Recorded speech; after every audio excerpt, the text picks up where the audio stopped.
on this statement, formality test kits expiring in 6 months were accepted by the DOH and DBM, even if even if their purchase order requires 24 to 36 months expiry. Can you comment on that? What's your answer? Mr. Chairman, as explained by DOH Secretary Duque before, the shelf life for novel test kits, such as the test kits for COVID-19, has a limited shelf life pa lang po. So that is 6 months. And I believe it was also Sino required. nagsabi na 24 to 36 months kailangan sa purchase order? Nakasulat daw sa purchase order.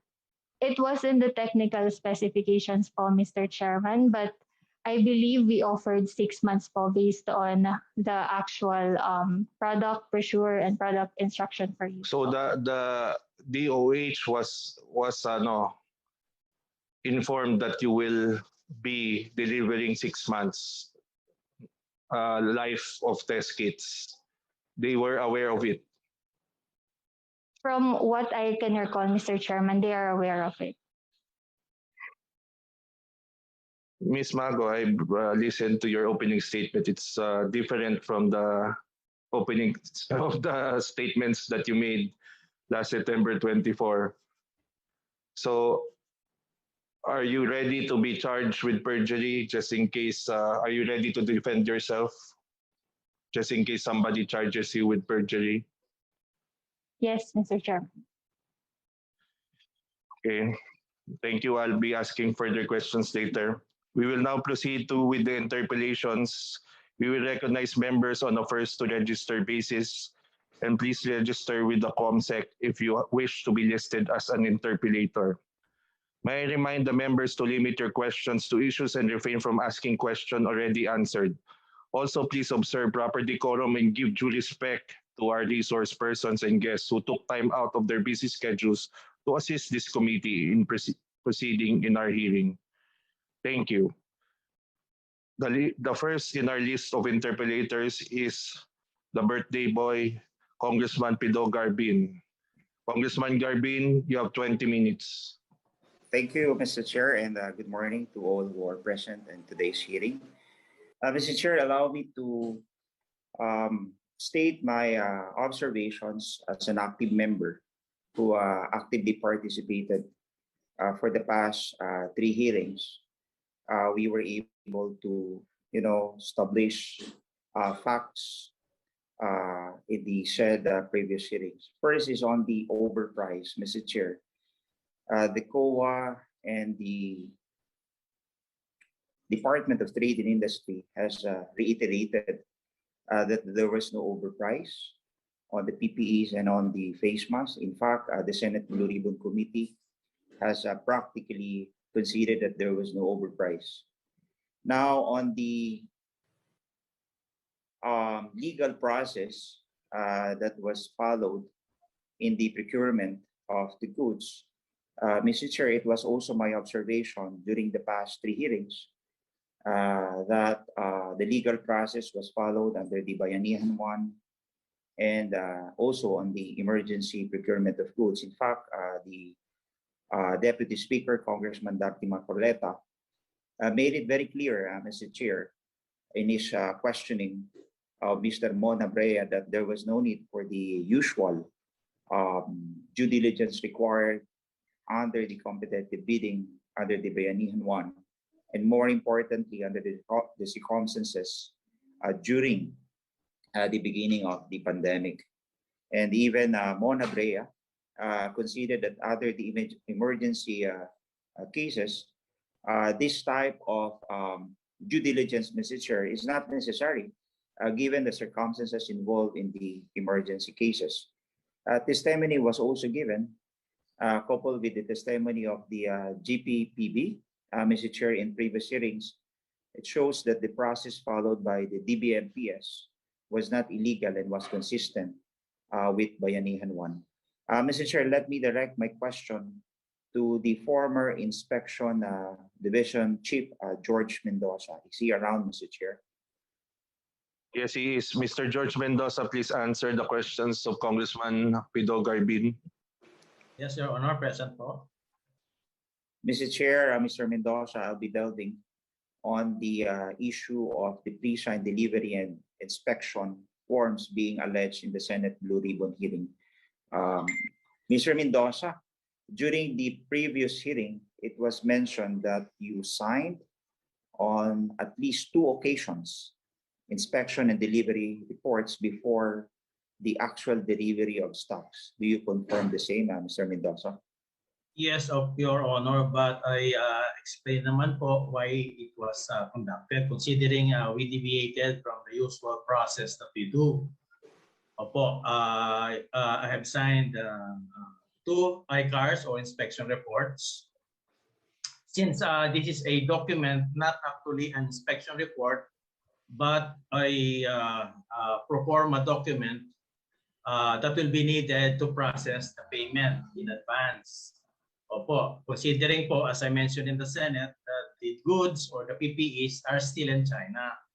And at that time, no flights, no means of delivery can be made either. Opo, so that we availed po, no? I understand we requested the assistance of the Philippine Air Force C-130 to pick up the PPEs there in China.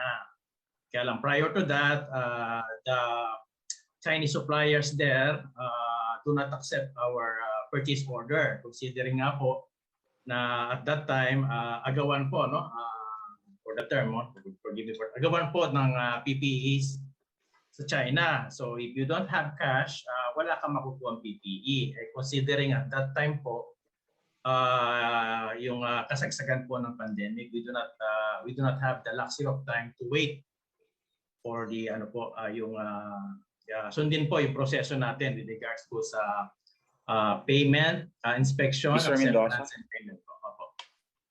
Mr. Chair? Yes, sir. Naghang yata, Mr. Chair. Hello, Mr. Mendoza. Opo. Andiyan pa siya. Yes, malinaw po ba ako, Your Honor? Narinig po ba ako? Yes, malinaw ka. Yes, opo.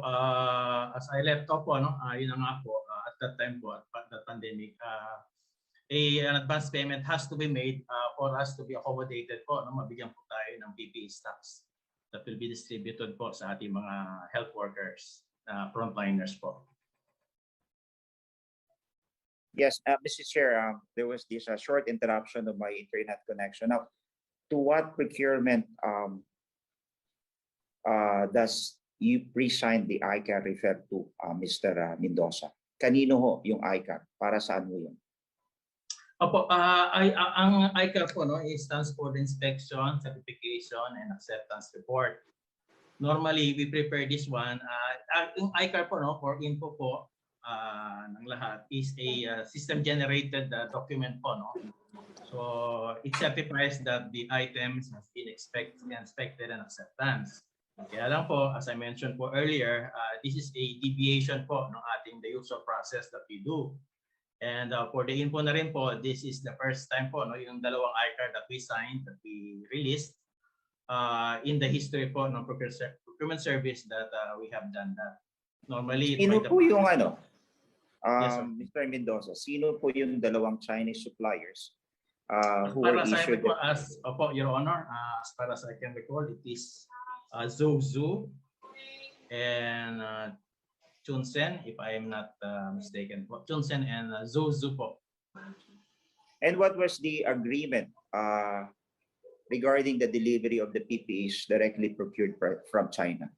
Opo, If you you will still note, opo, Your Honor, you will note po that sa amin po is the ano po, no, yung sa inspection po, no, yung manner, no, how that transpired po in procurement. On our end, what I can relay po is yung sinundo po namin yung PPEs doon sa China, no, since yung ating I understand the purchase order is parang FOB China Airport. Opo. So What do you mean by FOB? Can you please state for the record? Ano po, freight on board, meaning sa China po kukunin yung goods. China will not deliver, China suppliers will not deliver the PPEs in the Philippines. So the only way we can get it is na nga po, yung through the military aircraft, the C-134 ng Philippine Air Force. So meaning, the ICAR is necessary to process the advance payment, tama po ba? Opo. Kasi ito po yung yun na-mention ko na rin po sa Senate po na meron po kaming system in existence that prior to the processing of payment, an ICAR has to be prepared with this system generated po. Pero Mr. Mendoza, would you Yes, sir. consider it, or would you consider that act as an act of falsification of public document? In my own belief po, Your Honor, ay hindi po masasabing falsification considering that the goods po naman ay nakuha po naman properly, nakarating po naman sa ating bansa at upon reaching sa atin po, doon po namin ginawa yung the usual inspection and acceptance po ng PPE. So you still conducted actual inspections upon arrival of the goods in the Philippines, is that correct? Definitely, Your Honor po, kasi nga you will note if you have copies po ng aming ICAR, meron pong kulatilla doon that even if we release the ICAR in advance, the PPEs will still have to be subjected po for inspection. So, but you already issued the ICARs, and what else will you issue to the document Opo, upon you will actual not have- inspection? Opo, Your Honor, as I've said po kanina, that the ICAR will serve as a pro forma document only for purposes lang po ng processing ng payment. Opo. And I've said...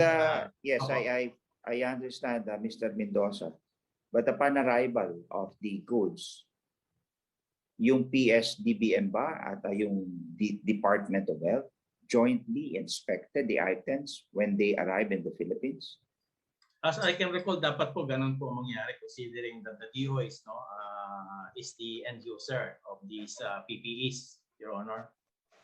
Opo. And tanong ko lang po, sino po ba ang humingi sa iyo ng the pro forma of the ICAR that was prepared? Opo, naging issue nga po sa Senate yan considering na who instructed me. Of course, ay na nga po, I was told nga po na by Sir Raul Catalan at that time that an ICAR has to be prepared for them to process the payment. So it was the former Finance Division Chief Raul Catalan who ordered you? I cannot say order, but advised as I see it, Your Honor, na the ICAR has to be prepared for attachment for payment. Mr. Chair, just to continue with my questioning, can you give me just a little time just to elicit some question to Raul Catalan since his name was alluded to by Mr. Mendoza. Mr. Catalan, can you entertain just a few questions before I conclude my interpellation, Mr. Chair? I'm present, Your Honor.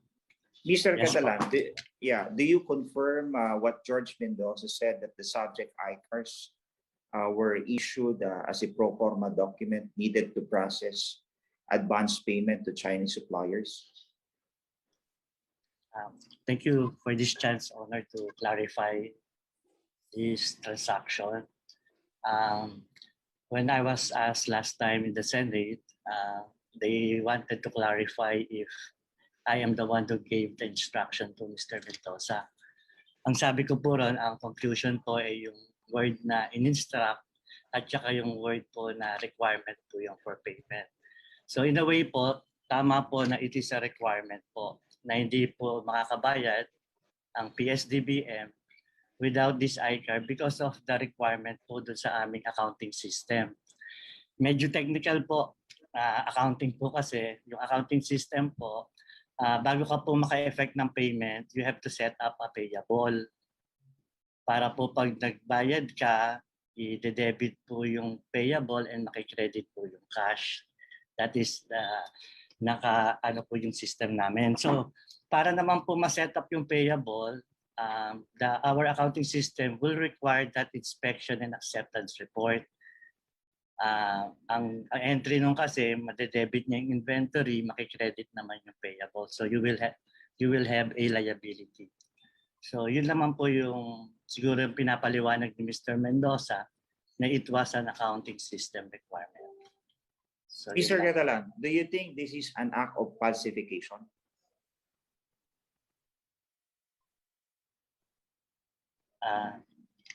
Your Honor, I'm not a lawyer, but what I understand is with this transaction, we did not, Mr. Mendoza did not falsify anything since naglagay naman po siya ng colatilla there na it is just a pro forma invoice. And then the actual, I think, doon sa kanyang mga testimony po, sinasabi niya na may colatilla sila that the actual inspection will happen once the goods arrives in the Philippines. Parang ganun po yung pagkakarinig. Well, I have no further question, Mr. Chair, because my time is up, or I still have some questions rather. And let me refer this to the second round, Mr. Chair. Thank you very much. You have 6 minutes, sir. 6 minutes. I still have 6 minutes. Yes. I thought that was a warning that my time is running out. But anyway, let me continue, Mr. Chair. And my question is still with Director or the former Division Chief Raul Catalan. In line with my questioning on the ICARS, Mr. Catalan, did USEC Lao instruct you to request or ask the Inspection Division to issue the said ICAR? Your Honor, with due respect, ang pagkakaintindi ko po kasi sa tanong is do USEC Lao personally instructed me on this specific transaction? Ang sagot ko po dyan, Your Honor, ay hindi po on this specific transaction. So But there was, what was USEC Lao instruction at that time to you? I think it is not an instruction individually to me, but an instruction to the whole office that there is a general directive po na we prioritize at that time yung mga procurement po para sa mga PPEs. Since at that time, when he was presiding the meeting, sinasabi niya na po yung mga frontliners natin yata ay hindi na pumupunta sa mga hospitals. Natatakot na po. At the same time po, sa opisina namin, nare-recall ko po yan na na-lockdown din yata ang opisina namin that time. So staff were afraid of going to the office. Even po yung staff ng accounting division, mga naka-work from home na. Kaya po the meeting, nagkaroon ng directive doon that we give priority. And for the whole of office to assist para po ma-prioritize po itong mga procurement because of the urgency. Yun po yung masasabi ko. Thank you, Mr. Catalan. In line with my questioning, Mr. Chair, let me direct my question to the former USEC, Lloyd Lau. Is he around, Mr. Chair? Yes, Present, Mr. Chair. I am here, Mr. Chair. Now, Attorney Lau, was it unusual that an ICAR and payment were made ahead of the delivery and inspection? In that circumstance, yes, it is unusual, Mr. Chairman, because the circumstances was also unusual. First, our office was designed primarily to operate under RA 9184. Our forms are under 9184. Our system is under 9184. Our programming, like FACT system, which is the program that we're using sa computer, is also under 9184. So when we were tasked during this time under Bayanihan Law, we had no time to make some changes as to the software, as to the system, the accounting system, payment system, inspection system, to adapt to the situation. We just have to do what we can do and make the best out of it. And during that time po, Mr. Chairman, since March 9, naghahanap na po talaga kami ng mga PPEs. When I say PPE, from face mask, face shield, N95, coverall, lab gown, apron, shoe cover, head cover, gloves. wala talaga kaming mahanap pati sa face shield. So we had no choice using diplomatic channels to contact China. And the problem with China is everybody was going to China and only the Philippines was saying, ihatid niyo muna sa Pilipinas, i-inspect muna namin bago namin bayaran.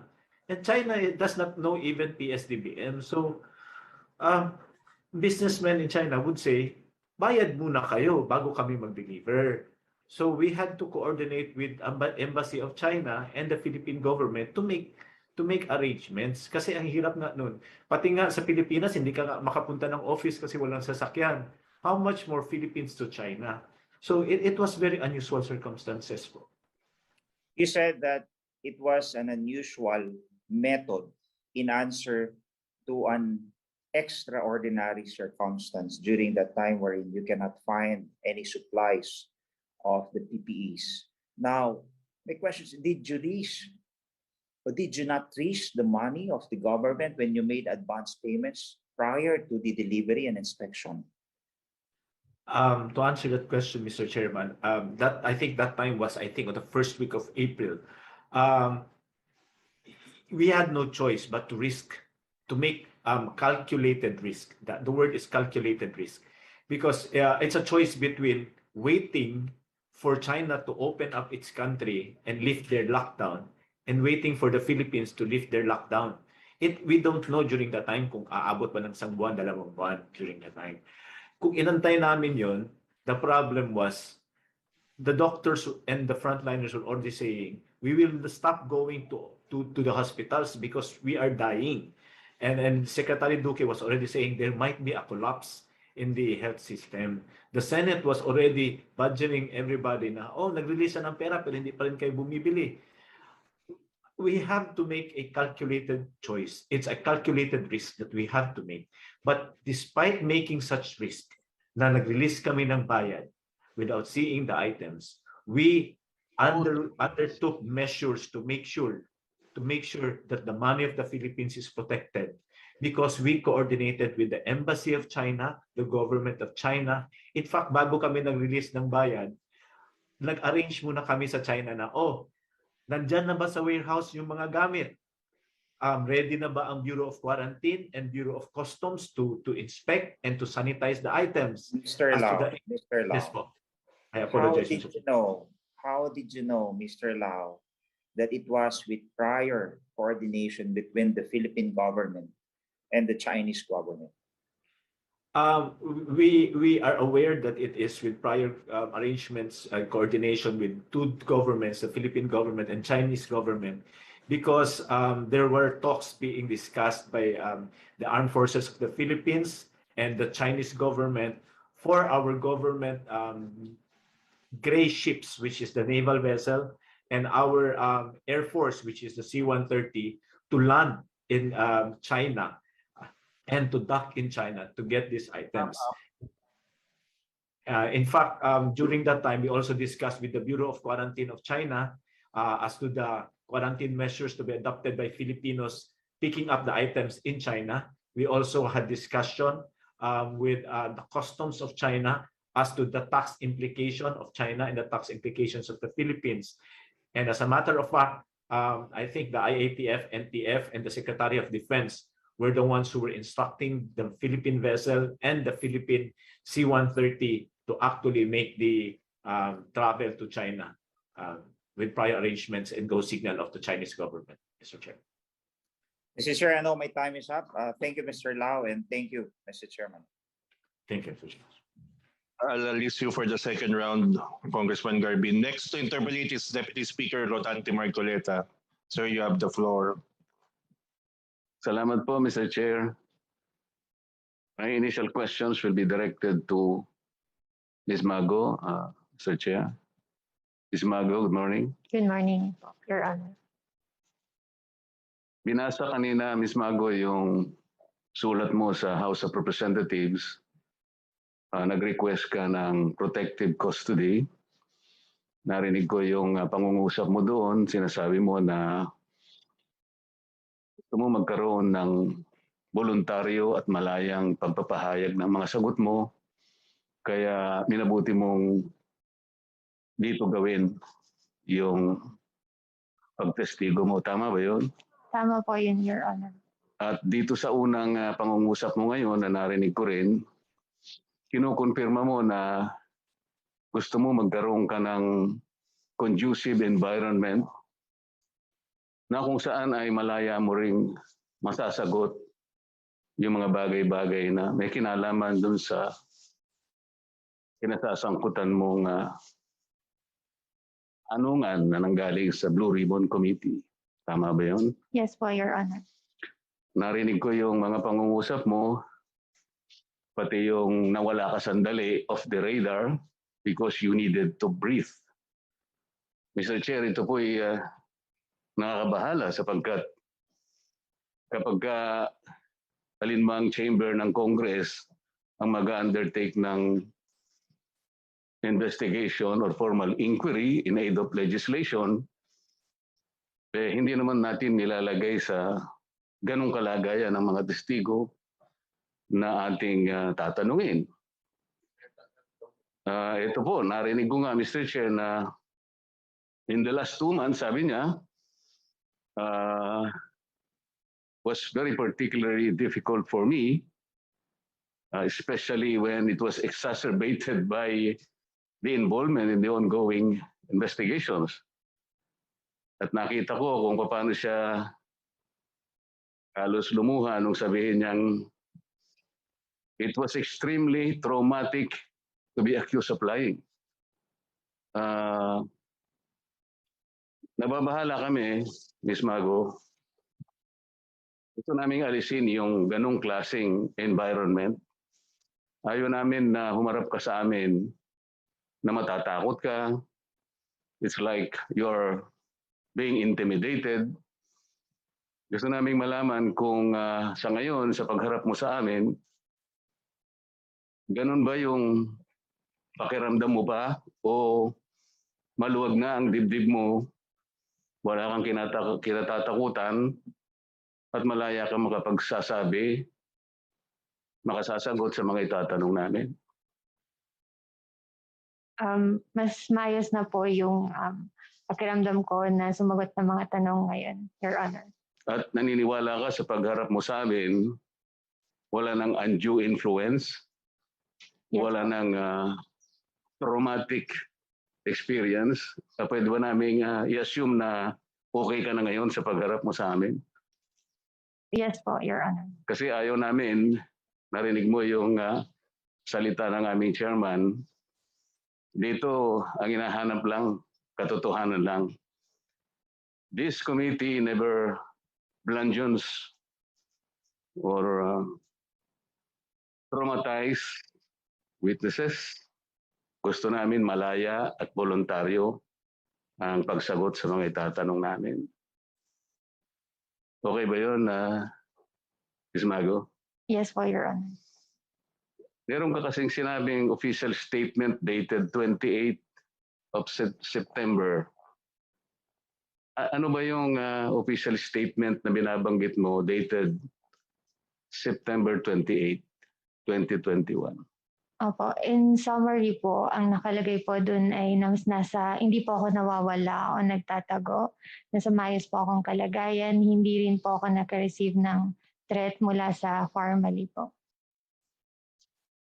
Okay. Ang sinabi mo doon sa opening statement mo, the previous statement that formally swindled the government was a pressured response. Did you say that in your opening statement? Yes po, Your Honor. Pwede bang paliwanag mo lang ng konti, ano ang ibig mong sabihin doon sa pressured response? That time po kasi, talagang under pressure po ako na sumagot kasi ayoko rin naman po maging evasive. So I was under the impression na kailangan ko sumagot directly.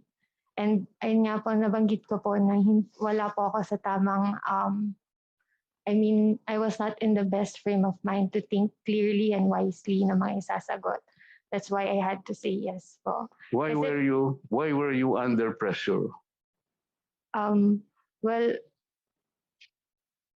dahil nga din po sa intense na scrutiny ng investigation as well as yung allegations po galing po dun sa video na ipinalabas po.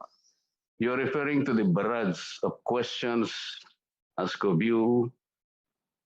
It was actually, in my view, not an investigation in aid of legislation, but it seems to me it was an interrogation similar to the questioning employed by military establishment, law enforcement officers,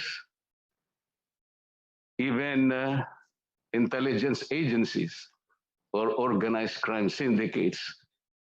These are the means employed in exacting information by said agencies and groups. Was this the kind of environment that you felt when you testified? At that time, yes po, Your Honor. Okay. I presume that this is the kind of environment you're feeling today. Am I correct? Hindi naman po, Your Honor. Ms. Mago, I reviewed personally the videotape when you were being asked by the Senate Blue Ribbon Committee. I am not sure what date is that, but I would refresh your memory on, I did not exactly capture the terms, but I think you will be able to recall them. There was a time when you were saying, like, I would have to watch the video again, but with regard to the changing of the stickers of the items, something like that. You were telling the Senate Blue Ribbon Committee that you needed to watch the video again because it has something to do with the changing of the stickers. Did you recall that? Yes po, Your Honor. Because you said this was a supply concern. Yes po. I got that. But while you were at it, another senator bludgeoned you, and he said, confirm they were actually doing it. So without reference to what was being done at the time. And then you said again, that is something I cannot deny. Will you please tell us what was that something that you cannot deny in response to the question of that senator? Opo, Mr. Chairman, nabanggit ko rin po sa aking opening statement na nagkaroon nga po ng mix-up ng mga product certificates kasi nga po minerge namin yung mga packs ng face shields na with broken quantities to form nga yung uniform 10 face shields per packaging. So, per packaging po kasi isa lang yung product certificate na ilalagay, and as a result, yung mga ibang product certificates na discard na po. So that was the kind of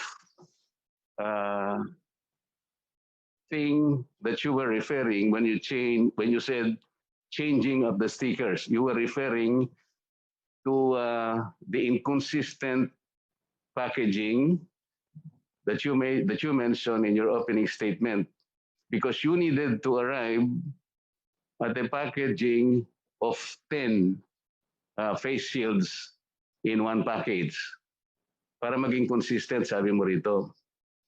And then you made reference to this na there were dates like April 2020,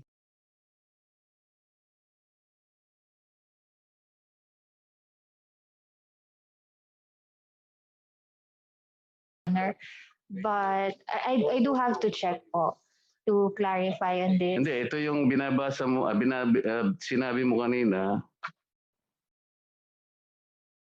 the production date of April 20 with the validity of 3 years, okay? Whereas the new certificate as a production date of April 2021 with a validity of 24 months. So ang sabi mo rito, which is equivalent to 2 years. What you're saying here, pareho lang naman yon. Kahit pinagpalit, but you will arrive of the same dates. Is that what you're trying to say here? In conclusion po, Your Honor, what I'm trying to say is that wala pong expired na face shields.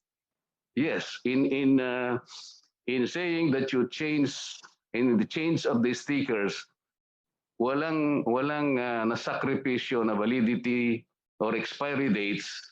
It was just a simple item of supply concern connected with the repacking of the face shields. That is what you're telling the Senate Blue Ribbon Committee at the time. Yes po, Your Honor. However, the senator butt in again, and he got on record something like this, placing on record only that they were switching the expiry dates. And so, makikita mo dito, you were referring to the changing of stickers, but the senator butt in and he supplied as if putting words into your mouth that you were switching the expiry dates. Did you recognize that? At that time po, hindi ko po siya napansin that they were referring So to hindi the mo expired date. napansin na yung salita mo na changing the stickers was replaced by switching the expiry dates. Hindi ko po siya napansin at that time. Hindi mo napansin, pero yung sagot mo, sabi niya, Mr. Chair, I wanted to place on record that they were switching the expiry dates. Pagkatapos, tinanong ka ng chairman, is that true? That is something I cannot deny. Yun ang sinabi mo. Pagkatapos, tinanong ka uli, so you were swindling the government. At ang sagot mo, that is something I cannot deny. The series of questioning, like sabi niya before this, sinibasib ang pondo ng bayan. There's already a conclusion. Kung matino kang babae, sabi niya sa'yo, di ba? Did you hear that? Opo. Tinatanong ko lang naman, ganito. Mayayaman sila, may mga kotse. Kung matino kang babae, something like that. So all these things you felt. Sabi, at ang huli niyang tinanong sa'yo, pag tinanong pa kita, ngayon, baka mahulog ka na sa silya mo.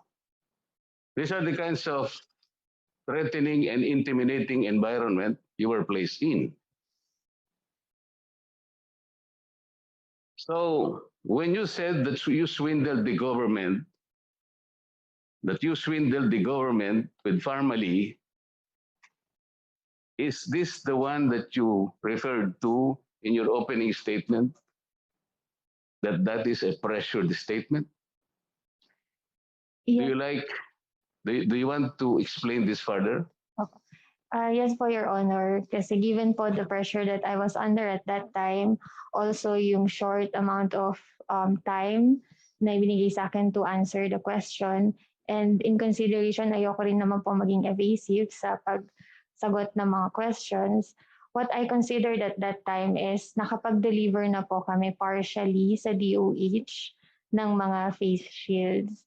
And yun po yung nag-prompt sa akin to answer, I believe. So kasi there is the fact na nasa warehouse na po siya ng DOH.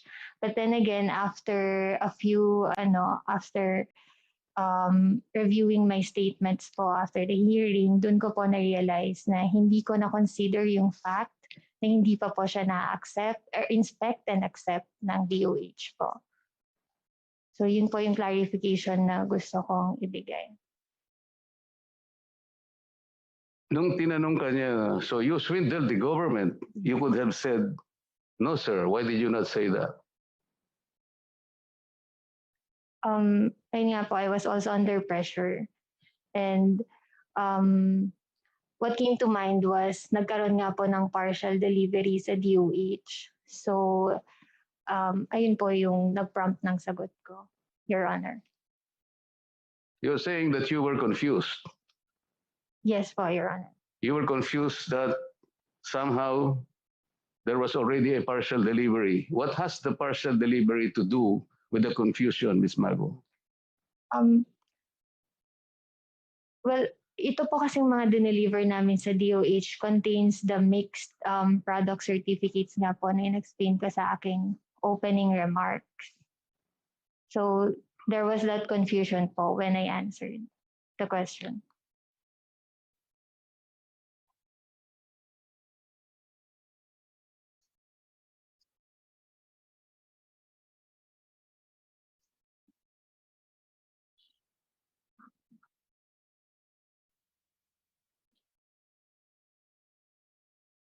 You said again, Ms. Mago, that, well, it was in your opening statement that you denied all the allegations made by the unidentified person who appeared in the video message presented by Senator Ontiveros.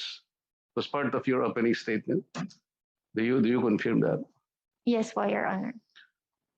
What are those allegations made by the unidentified person? From what I recall, Your Honor, the allegations included delivering damaged items sa government, like yung mga torn, dented, yung mga discolored na face shields, which hindi naman po totoo. And then there is also an allegation that we delivered substandard and expired face shields to the government. Hindi rin po yung totoo. And the unidentified witness also mentioned that we delivered substandard test kits to the government. Hindi rin po yung totoo, Your Honor. Pero parang may tinanong sila na ikaw daw yung allegedly nagutos na palitan yung mga delivery dates or whatever, at meron kang sinagot something like, that is something I cannot deny. What explanations can you tell us in that regard? Your Honor, I relayed the instructions from the management po to repack the stocks. Not to change the delivery dates, but to? Repack the stocks po, Your Honor. But it made a different connotation to the members of the Senate Blue Ribbon Committee that that particular answer meant that you were instructed or ordered by higher management to change the delivery dates. And it even had the connotation that you deliberately changed the expiry dates. That was the inference that was communicated by that statement before the Blue Ribbon Committee. Can you explain that to erase the doubts? Mr. Chairman, wala pong expired na face shields. And ang instruction po na nirelay ko sa aming mga warehouse personnel is to repack po yung mga face shields namin into 10 pieces per packaging po. And then, nung ginagawa po nila yung repacking, nagsabi po sila sa akin na madaming product certificates, alin po dito yung ilalagay namin. So I told them to choose just one kasi isang product certificate lang po per packaging, Your Honor. What is the significance of those certificates in regard to the presumption that or allegation that you changed the delivery dates? We never changed the manufacture production date or the manufacturing date, Mr. Chairman. Yes, is there a connection between manufacturing dates and expiry dates? Yes, but it shows the validity of the product po.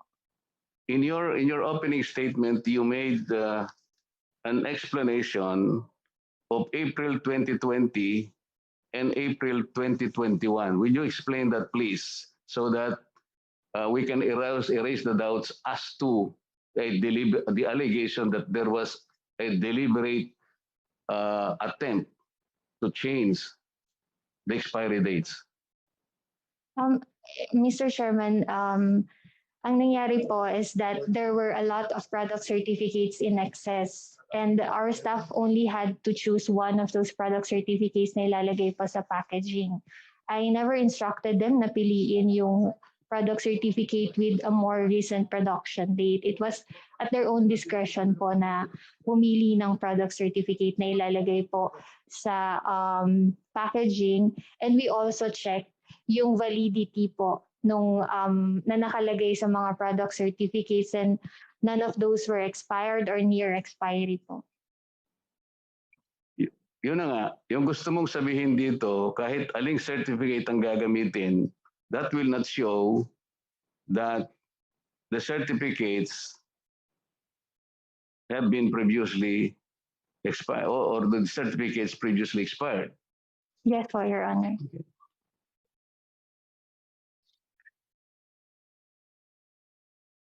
Can you now tell us categorically that when you said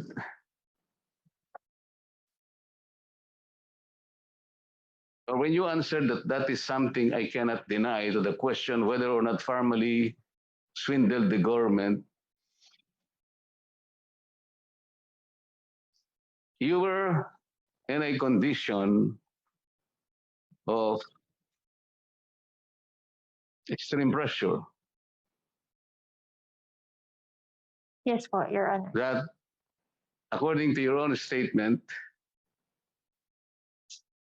you cannot think clearly because of the pressure that was exerted by the manner of questioning by the Blue Ribbon Committee. Yes po, Your Honor. Huwag kang matakot, Ms. Mago, because even the courts will allow a retraction, a repudiation of a previous statement made by any witness if these testimonies and statements were made under duress and under intimidating influence. So, sinasabi mo ba sa amin ngayon na kaya mo lang nasabi yon not only because you were not in your best frame of mind at that time because of undue pressure, of undue influence, because you were intimidated, because of the badgering? Ito ba yung gusto mong sabihin sa amin ngayon? Yes po, Your Honor. You were there when that unidentified person was introduced as a witness. You were there, right? Yes po, Your Honor. Did you see that person, whether or not he took his oath before he made those statements before the Senate Blue Ribbon Committee? No po, Your Honor. Mr. Chair, palagay ko, hindi nga siya pinasumpa dahil hindi naman binigay ang pangalan niya. Hindi siya makakasumpa simply because he was incognito. Dito kasi sa amin, hindi namin tatanggapin yun eh. We cannot accept the testimony of a person na ayaw magpakilala. At hindi naman susumpa kung sasabihin niya sa amin ay totoo o hindi. It's a waste of time. First of all, it's not admissible in evidence. Ms. Mago, nung ikaw ay unang imbitahan, inisip mo siguro na inimbitahan ka because you are a resource person. Somebody who can shed light to the questions that will be propounded on you, tama? Tama po, Your Honor. But you ended up being publicly humiliated. You ended up like you were an accused. Because sinasabi nga namin, it was not the proper investigation in aid of legislation as enunciated in the Constitution, but it was an interrogation. It was prosecution, actually. Did you notice that? Yes po. Alam mo, Ms. Mago, maski yung mga police officers, kapag ka ikaw ay suspected, maaari na aresto ka, bibigyan ka pa rin ng tinatawag na Miranda warnings. Pwede nilang sabihin sa'yo, okay, you have the right to remain silent, you have the right to engage your own counsel, anything that you will say may be used against you in any court of law. When you place yourself in that interrogation before the Blue Ribbon Committee, meron ba nagsabi sa'yo na pwede mong sagutin yan, pwedeng hindi? Baka ma-incriminate ka. Did they tell you that? Wala po. Wala.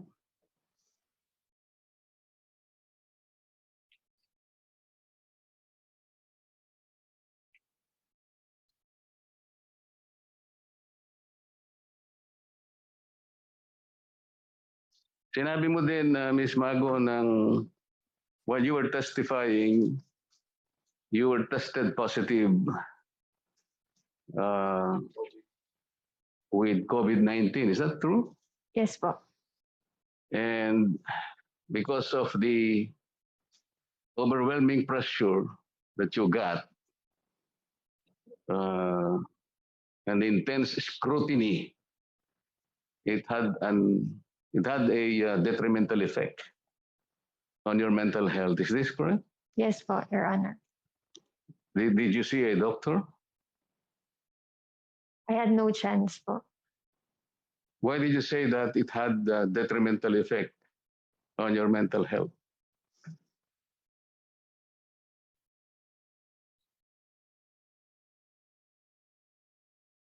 It's all right. Opo. Well, when I was positive po for COVID, I manifested the signs and symptoms po, especially yung dry cough. And it gets worse every day. But I do inform naman po yung City Health Office. Nakakausap ko naman po sila every day and they monitor. And also, dahil nga po dun, nagkaroon ng decline in my physical health first. And then, ongoing nga din po yung mga investigations at that time. And especially the hearing last September 2021 at the Senate Blue Ribbon Committee po, I was really traumatized by what happened, and it really had a negative impact on my mental health po. Thank you, Ms. Mago. I will now switch my questioning, Mr. Chair, to Yusek Lau, if he's still present. Yusek Lau, please answer the questions. Present, Mr. Chair. Good morning, Yusek Lau. Morning po, Mr. Chairman. Did you have any chance hearing so far the testimony of Ms. Mago, who is now appearing before us? Yes, Mr. Chairman. She experienced tremendous pressure. As a lawyer, despite being a lawyer, I also experienced tremendous pressure, Mr. Chairman. Notwithstanding the fact that you are a lawyer and probably trained in answering questions, but you yourself experience the same environment that she did. Am I correct to assume that? That is precise, Mr. Chairman.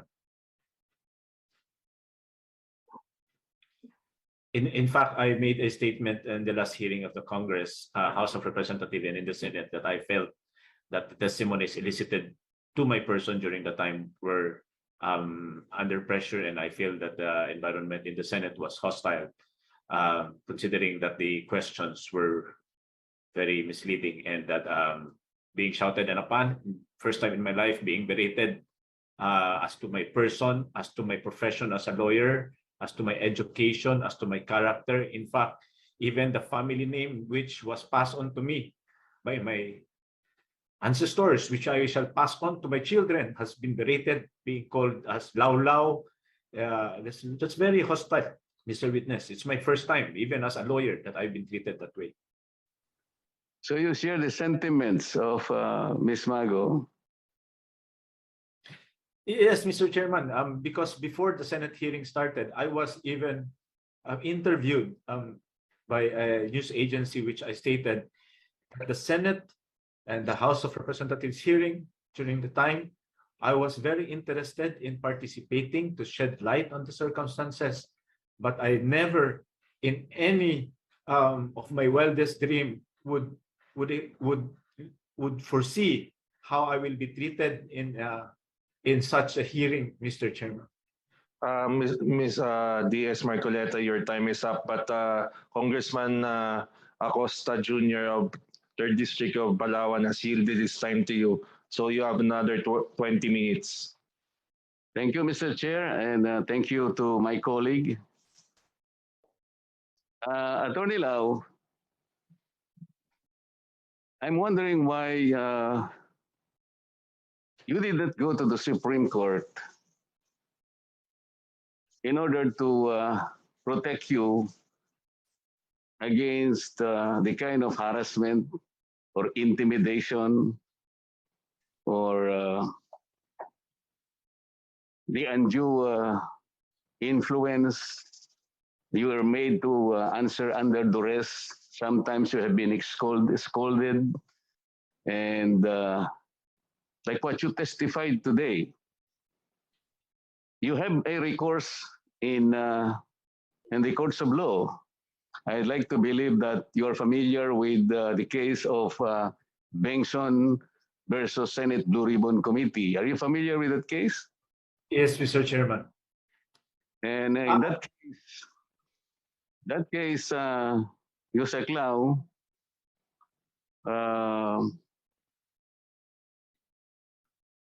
there were two petitioners. They were actually witnesses summoned by the Senate Blue Ribbon Committee to appear before them.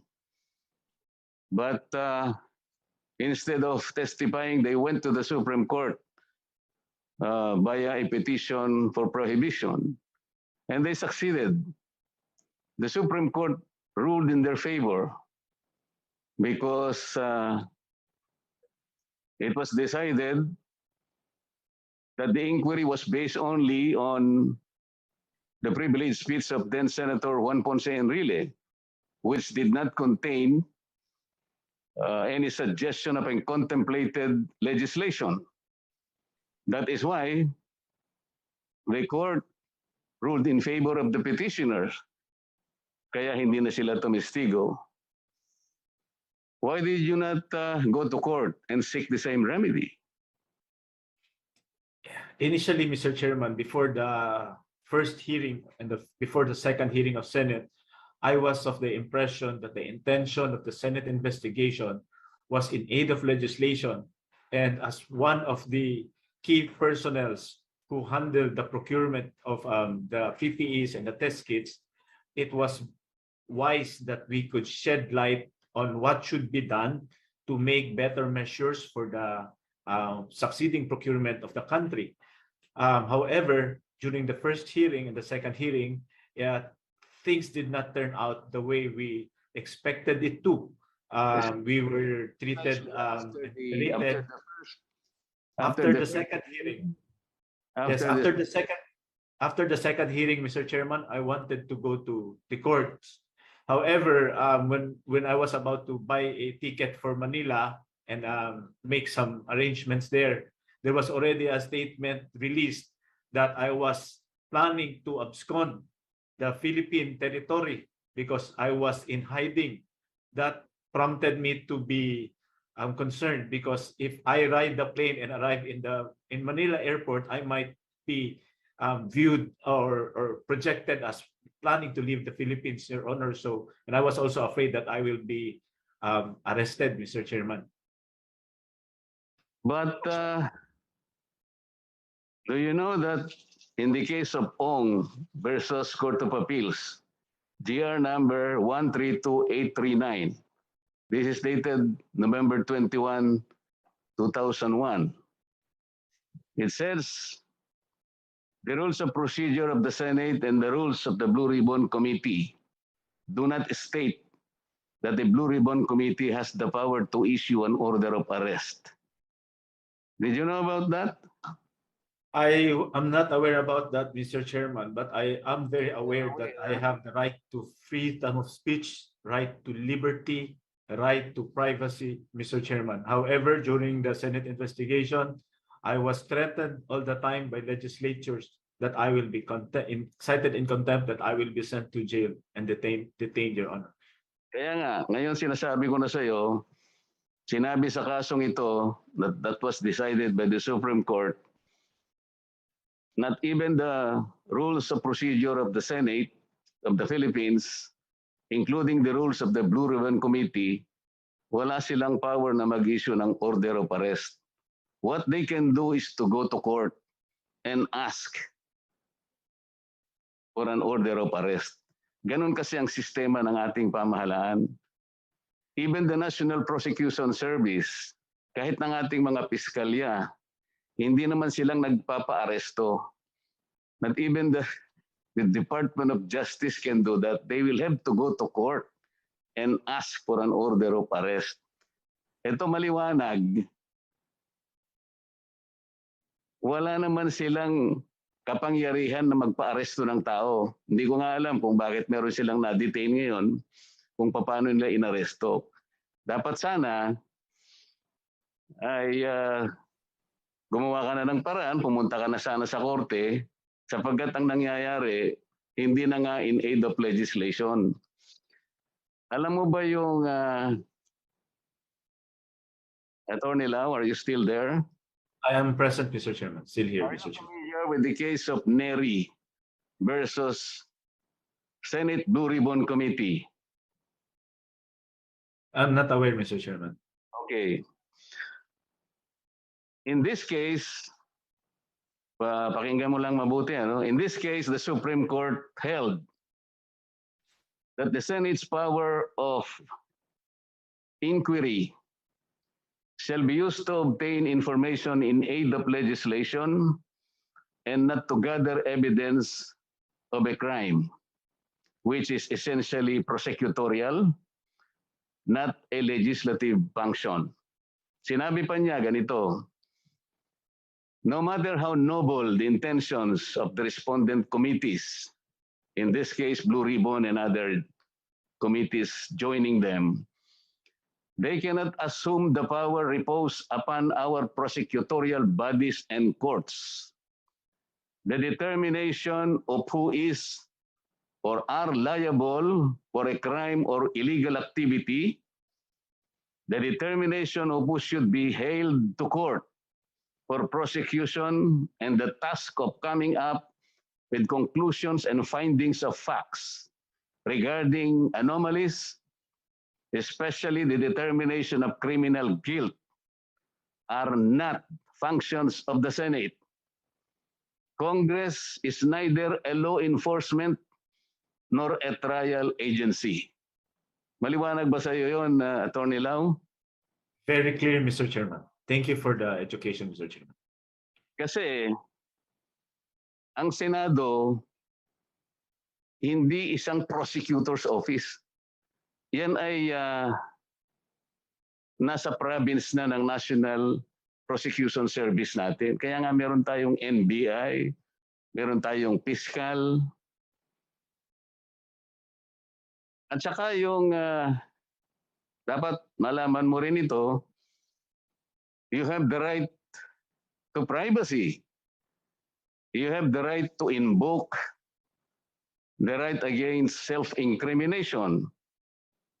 In the case of Ople versus Torres, 293 SCRA 141, the Supreme Court had the opportunity to discuss the independent constitutional right to privacy as explicitly recognized in Section 3, Paragraph 1 of our Bill of Rights, and its other facets in Section 1, Section 2, Section 6, and Section 8 of the Bill of Rights. Ito yung dapat ay tiningnan mong mabuti kesa naman pinayagan mo yung sarili mo na mag-isa ka doon. Sa tingin natin ay hindi na nga in aid of legislation. Pero pang isa, Yusek Lau, although it is an American jurisprudence,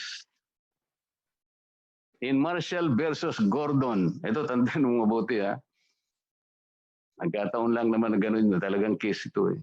In Marshall versus Gordon, 243 US 521, 1916, it was held that congressional contempt power not expressly conferred by the Constitution was implied for efficiency and power, but not as a means for punishment of private matters. Did you understand that, Attorney Lau? I understand that clearly, Mr. Chairman. Thank you, Mr. Chairman. And you should also be apprised of this. Under Section 18 of the Senate Rules of Procedures governing inquiries in aid of legislation, and under Section 6 of the Rules of the Blue Ribbon Committee, a vote of the majority of all members are required. Let me repeat that. A vote of the majority of all members are required in case of citing in contempt. Did you know that the Blue Ribbon Committee can cite you or anybody appearing before them with only two people agreeing? Number one, the chairman and any other member. And that is against their own rules. Did you notice that, Attorney Lau? I noticed that, Mr. Chairman. It was repeated multiple times as a threat to my person. Okay. Do you think sa ngayon na habang nagpapatuloy ang investigation sa Senado, meron na bang nakalap na evidence that any official or employee of PSDBM had anything to do with the kind of accusation or allegation that they have been getting in subjecting the employees of Pharmaly into this prolonged questioning and inquiry? Meron na bang kasangkot na mga public officials, particularly with PSDBM? None, Mr. Chairman. Despite 7 or 8 hearings already conducted by the Senate, there has been no established proof of that. Only insinuation, Mr. Chairman. More particularly on the issue na may binabanggit sila na merong switching of certificates, merong switching of production dates. Did they in any way establish that any employee might have been involved? I mean, public employee or officials of PSDBM?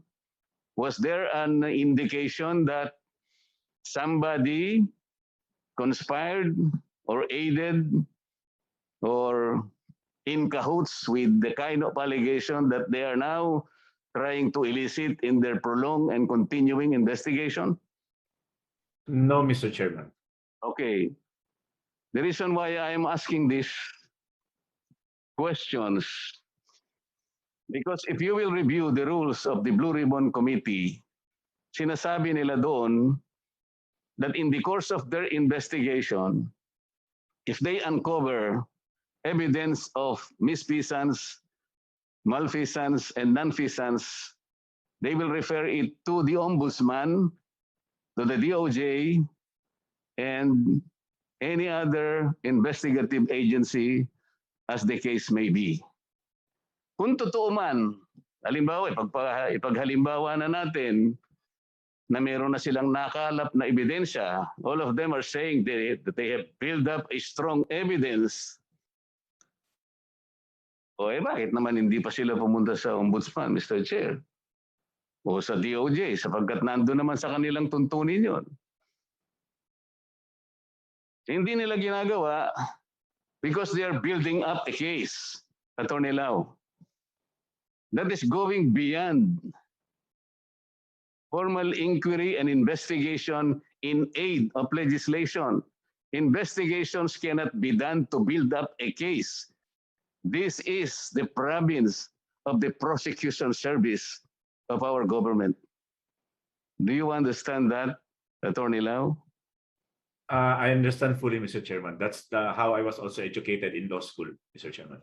Yun na, kaya nga sa iyo ko particularly sinasabi ito, sayang naman kasi kabisado mo yung batas, abogado ka naman,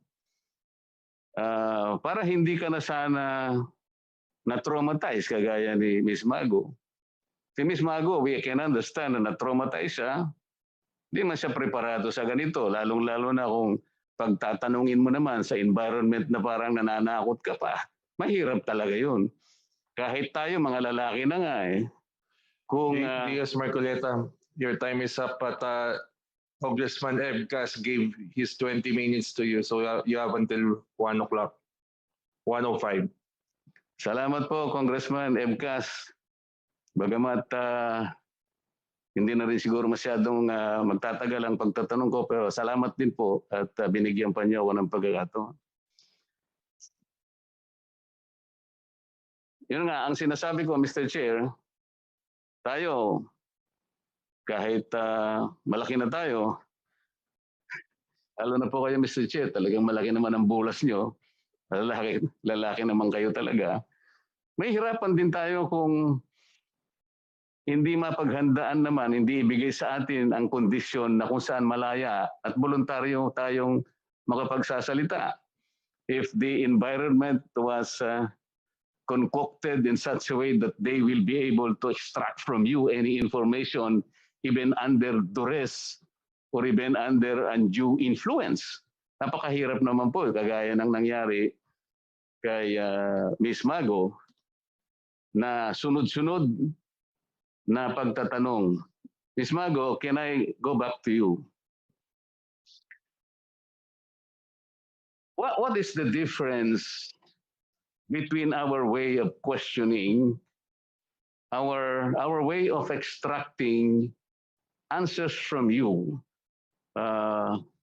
compared to the manner of questioning and the conditions under which you were placed when you appeared before the Senate Blue Ribbon Committee?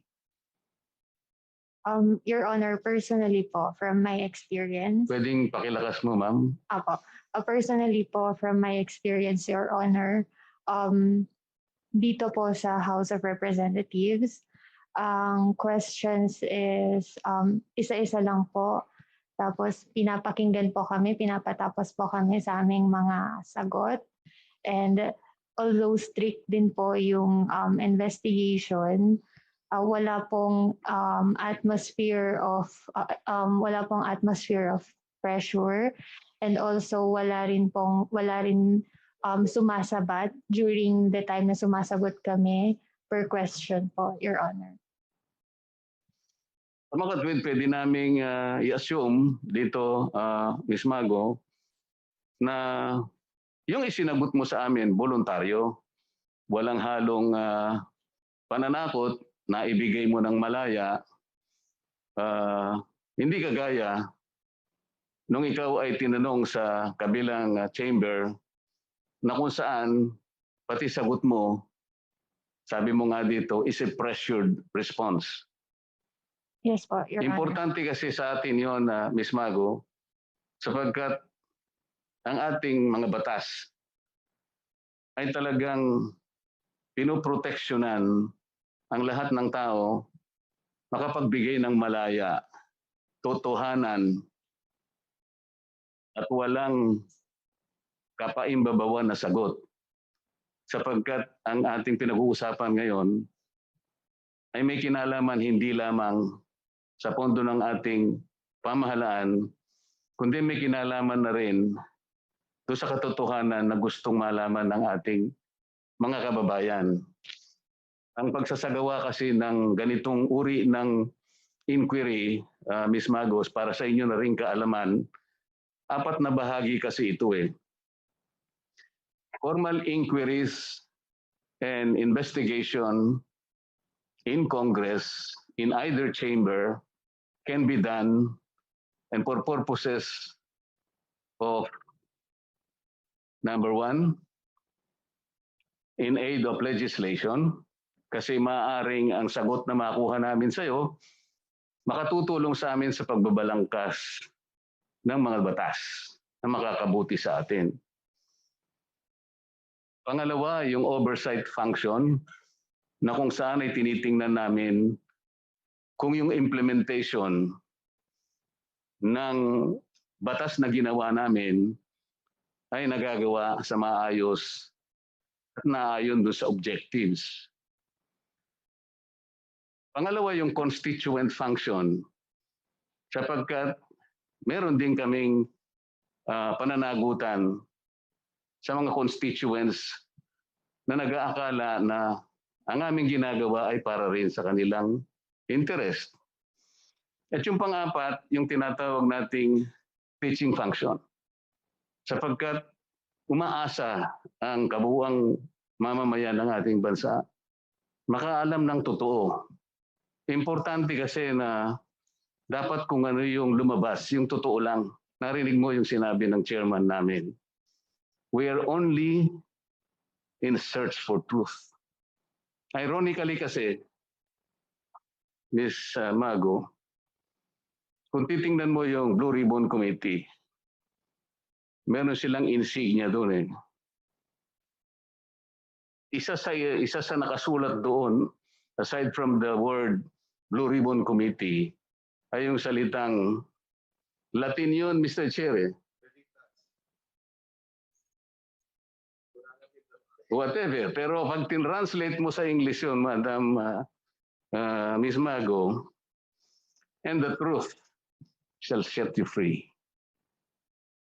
Yun naman ang totoo. Yun ang hinahanap natin eh. Kaya ka pumunta rito, ang aming assumption, and that was the expectation, the chairman of this committee, is for the truth to set us free. Did you understand that? Yes po, Your Honor. Thank you for that information din po. Mr. Chair, salamat po. Thank you, Congressman Marcoleta. Is Lincoln Ong present?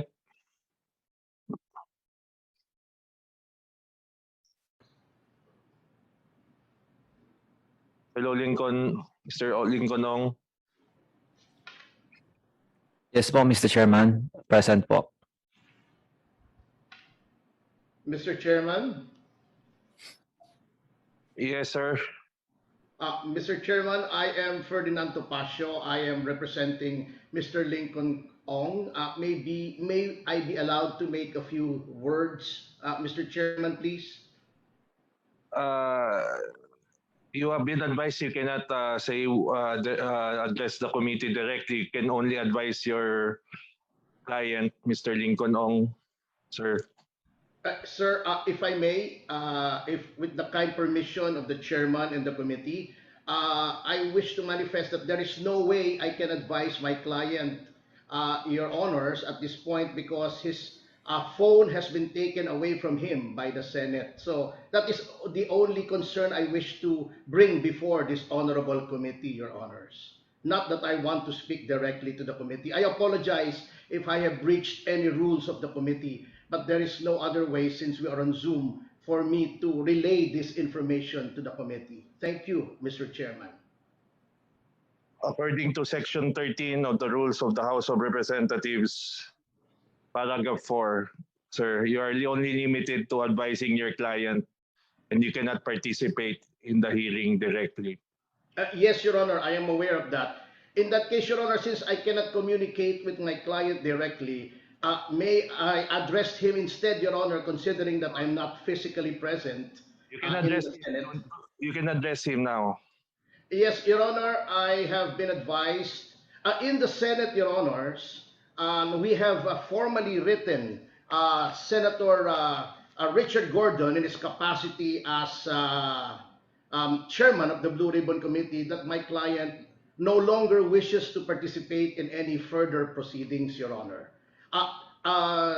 Yesterday or the day before, my co-counsel, Attorney Don Rico Capunan, met with Mr. Ong in order to obtain his sentiments with respect to this hearing. And it was relayed to me by Attorney Kapunan, and he's here present to affirm my statement, that Mr. Ong has also signified that if only to be fair to the Senate, he wishes to be excused, although if there are reasonable questions to be propounded by the committee, is more than willing to answer them, Your Honor. That is all that I wish to manifest. Again, my apologies for taxing the patience of the committee and taking its time.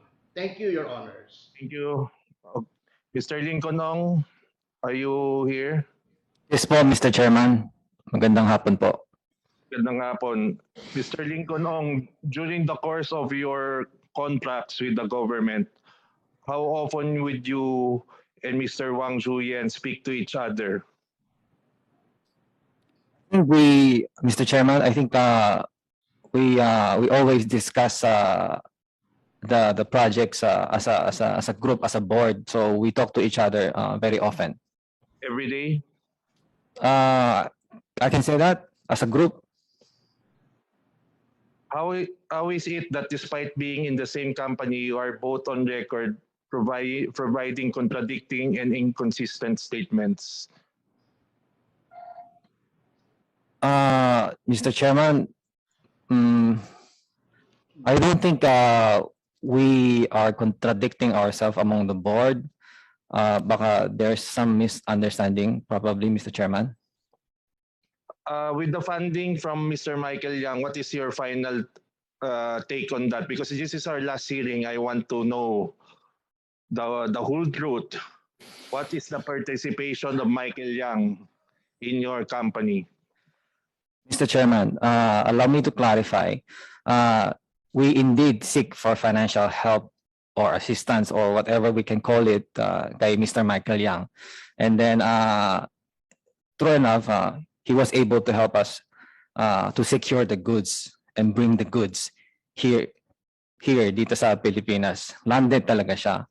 So in our perspective, kung ano mang gustong angulo ni Mr. Yang, mayroon po kaming obligation kay Mr. Yang.